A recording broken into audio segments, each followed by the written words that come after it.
To those who feared them, the Vikings seemed to erupt from the sea like a force of nature, sudden, merciless, unstoppable. But long before the clash of shields and the smoke of a burning shore, their story began in silence, in the cold breath of a fjord at dawn. Here, in western Norway, around the year 900, the land was narrow, the soil thin, and survival was never guaranteed. A man did not look to the sea because he loved adventure. He looked to it because the earth gave too little, and the water promised everything, while threatening to take everything back. That is the question at the heart of his world. What kind of society turns farmers into sailors, traders, and warriors, all at once? To understand the Viking warrior, we must leave behind the legend of the horned conqueror and step instead into the harder truth, that every raid, every voyage, and every act of courage was born from hunger, duty, and the unforgiving edge of survival. In that world, glory was never the beginning. Necessity was. This was not a world held together by marble cities or written law, but by timber halls, sworn loyalties, and the fragile balance between kinship and power. Inside the longhouse, life gathered around fire and smoke, dried fish hanging from the beams, coarse wool, iron tools, silver weighed in clipped fragments, every object valued for use rather than beauty. Beyond its walls, the coast remained restless. Chieftains demanded loyalty, ships demanded labor, and every free man understood that peace could narrow without warning. Eirik was one of those men. Not a lord, not a legend, but a carl born into a household where work began before sunrise and survival depended on weather, endurance, and the strength of one's hands. His father had spent a lifetime shaping wood, rope, and oars. His wife held the home together with discipline as vital as any blade. Between the plow, the paddle, and the spear, Eirik's place had already been chosen. Because in Viking society, ordinary men carried the weight of the world. Morning in the Viking world was never gentle. It began with smoke in the rafters, cold air at the doorway, and the knowledge that every hour of light had to be used well. Eric's day did not open with dreams of glory, but with the small disciplines that kept a household alive. Food was plain, because survival allowed little room for indulgence. Tools were checked with care, because a loosened binding, a dull edge, or a cracked shield could decide far more than comfort. Even in these quiet moments, the deeper truth of his world was already visible. Violence was never far away. Not because men constantly sought it, but because life itself demanded readiness. A warrior's shield leaned beside a farmer's implements. A spear was maintained with the same seriousness as a plow or an oar. And as the long ship was pushed into the water and the shore slowly drifted behind him, Erik left more than home for a day's work. He crossed the line between the fragile safety of the household and the wider, harsher world that shaped every Viking life. A world where skill, endurance, and preparation meant the difference between return and disappearance. Once the shoreline fell behind, the ship became the center of existence. Here, on wet timber between sea and sky, a Viking warrior was defined less by fury than by discipline. Every man aboard had to move with the vessel, trust the rhythm of the oars, read the winds, and understand that one mistake could end far more than a voyage. Erik was not simply crossing water. He was entering the system that made men like him necessary. The sea was a road, marketplace, frontier, and battlefield at once. A ship carried more than weapons. It carried food, wool, timber, tools, and silver. It carried labor as much as ambition. to row, to steer, to watch the coast, to judge currents and hidden rocks. These were not romantic talents, but the hard intelligence of survival. And as sail replaced muscle and the fjord opened around him, the deeper truth of the Viking world came into view. Power did not rest only in chiefs or swords. It rested in ships, and in the ordinary men who knew how to keep them alive through wind, distance, and an indifferent sea. The Viking ship did not separate trade from danger, or survival from opportunity. It carried all of them together. Because in Eric's world, a man could not afford to live by one skill alone. Every landing along the coast carried uncertainty. A quiet shore might offer timber, grain, silver, or news, but it could just as easily become a place of suspicion, rivalry, and sudden tension. That was the balance beneath each approach.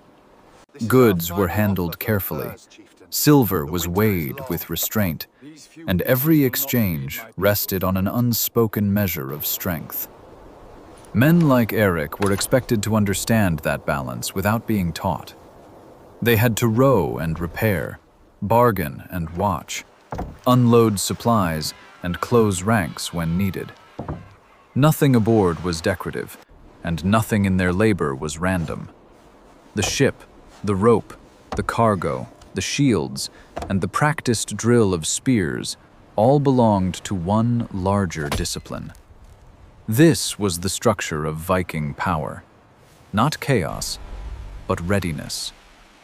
A calm moment could harden into danger with almost no warning at all. What followed was the part later legend would glorify and memory would simplify. Yet for the men who stepped from the ship into cold mud and uncertainty, there was nothing clean or heroic about it. Violence in the Viking world was rarely a shining test of courage. It was confusion, noise, fear, and the pressure of staying upright while the line around you threatened to break. Eirik understood that in an instant. The shore ahead was not an abstract enemy, but another hard place filled with men shaped by need. Men defending stores, kin, and survival as fiercely as he defended his own. That was the harshest truth of the age. The sea did not carry warriors toward monsters, but toward reflections of themselves. And when the struggle turned and the cost became clear, triumph lost much of its meaning.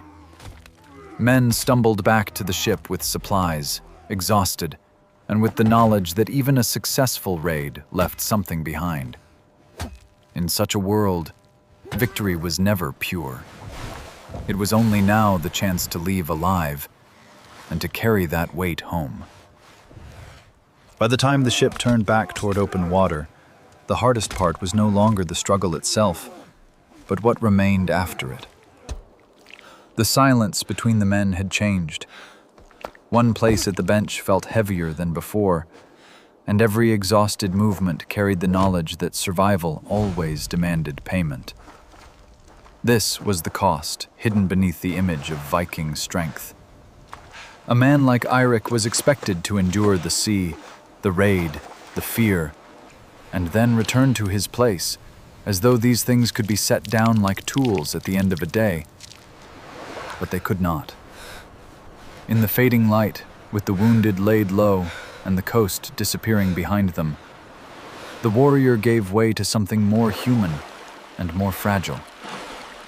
He thought not of conquest, but of home, of the child waiting by the fire, of the household that depended on his return.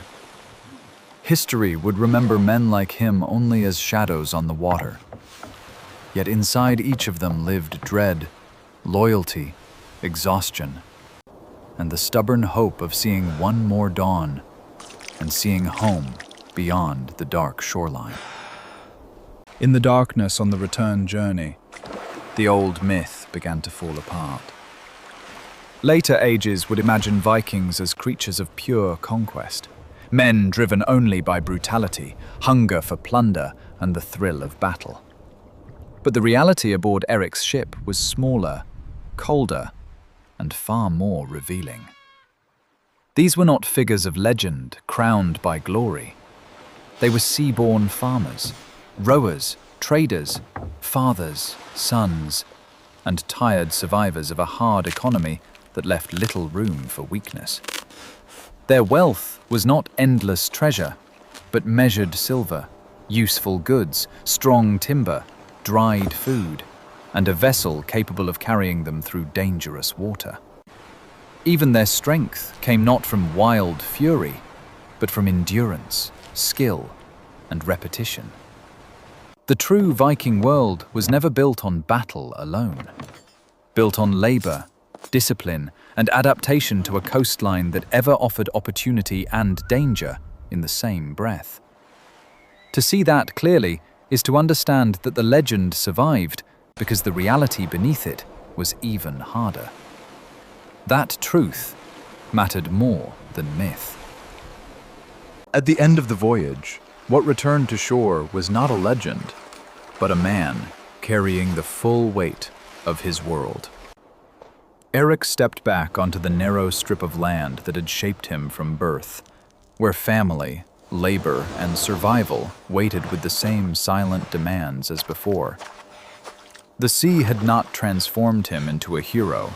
It had only revealed more clearly what Viking life truly was: a constant movement between home and danger, between duty and loss, between the fragile peace of the household and the vast uncertainty beyond it. That is why one ordinary day matters so much. Through a man like Eric, we see that the Viking world was not built only by chiefs, raiders, or the memory of great battles. It was carried by ordinary lives, by hands that rowed, repaired, fought, and returned. To follow one day in such a life is to understand something larger than one warrior alone. It is to see how an entire civilization endured, not through myth, but through necessity, resilience, and the discipline of survival in a world shaped by sea and hunger.